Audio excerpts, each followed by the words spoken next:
Santapan Harian Minggu 14 Januari 2024.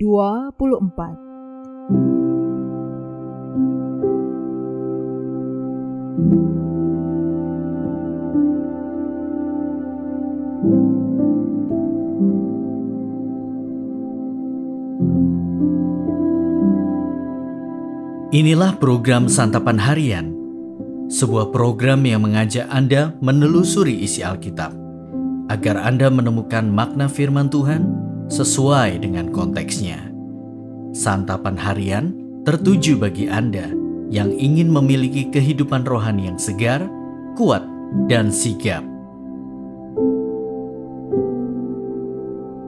Hari ini kita akan membaca Markus pasalnya yang pertama, ayatnya yang ke-40 hingga ayatnya yang ke-45. Namun sebelumnya, mari kita berdoa. Di dalam pertulutan kami saat ini, kami siap berteduh di dalam kebenaran firman-Mu ya Kristus. Di dalam kasih-Mu, Yesus Kristus, kami bersembah. Amin.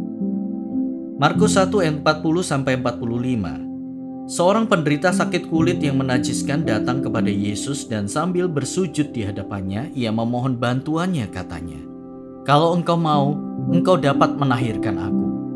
Lalu tergeraklah hatinya oleh belas kasihan. Ia mengulurkan tangannya, menyentuh orang itu dan berkata kepadanya, "Aku mau, jadilah tahir."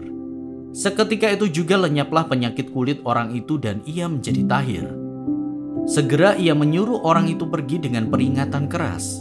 "Ingat, jangan katakan sesuatu kepada siapapun juga, tetapi pergilah, perlihatkanlah dirimu kepada imam dan persembahkanlah untuk penahiranmu persembahan yang diperintahkan Musa sebagai bukti bagi mereka." Namun orang itu pergi memberitakan peristiwa itu serta menyebarkannya kemana-mana, sehingga Yesus tidak dapat lagi terang-terangan masuk ke dalam kota. Ia tinggal di luar di tempat-tempat yang terpencil, tetapi orang terus juga datang kepadanya dari segala penjuru.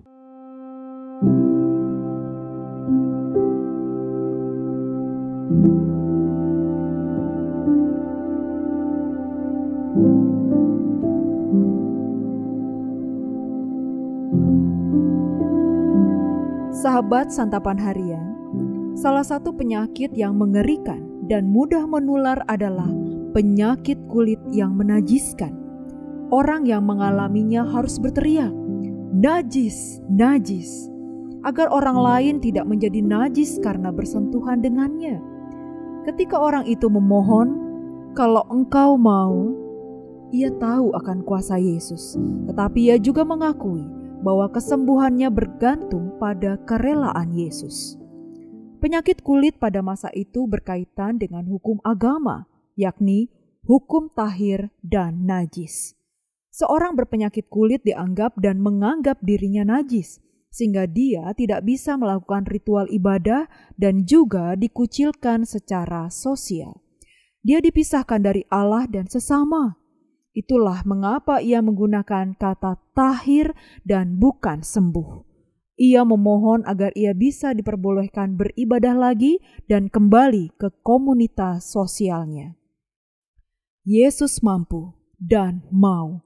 Yesus menjamah orang itu karena ia tergerak oleh belas kasihan. Dalam Injil Markus, kata belas kasihan muncul dalam keadaan kritis yang hanya Yesus dapat mengatasinya. Orang yang sakit kulit itu tahir. Ia tidak hanya sembuh, tetapi ibadah dan relasi sosialnya juga dipulihkan. Yesus memintanya supaya ia datang kepada imam agar ia dinyatakan tahir secara resmi dan status sosialnya direhabilitasi.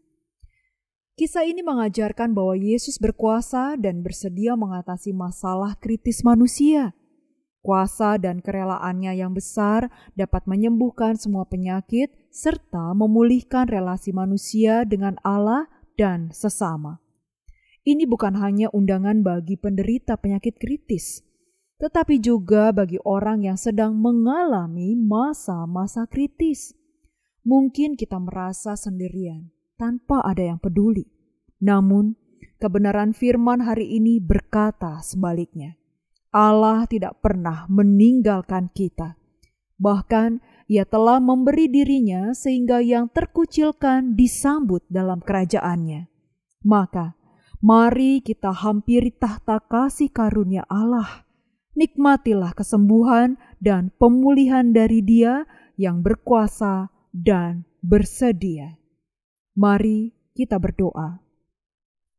Tuhan Yesus, terima kasih atas pemulihan yang telah Engkau berikan kepada kami dan sesama kami. Di dalam rengkuhan kasih-Mu ya Kristus, kami berteduh. Amin.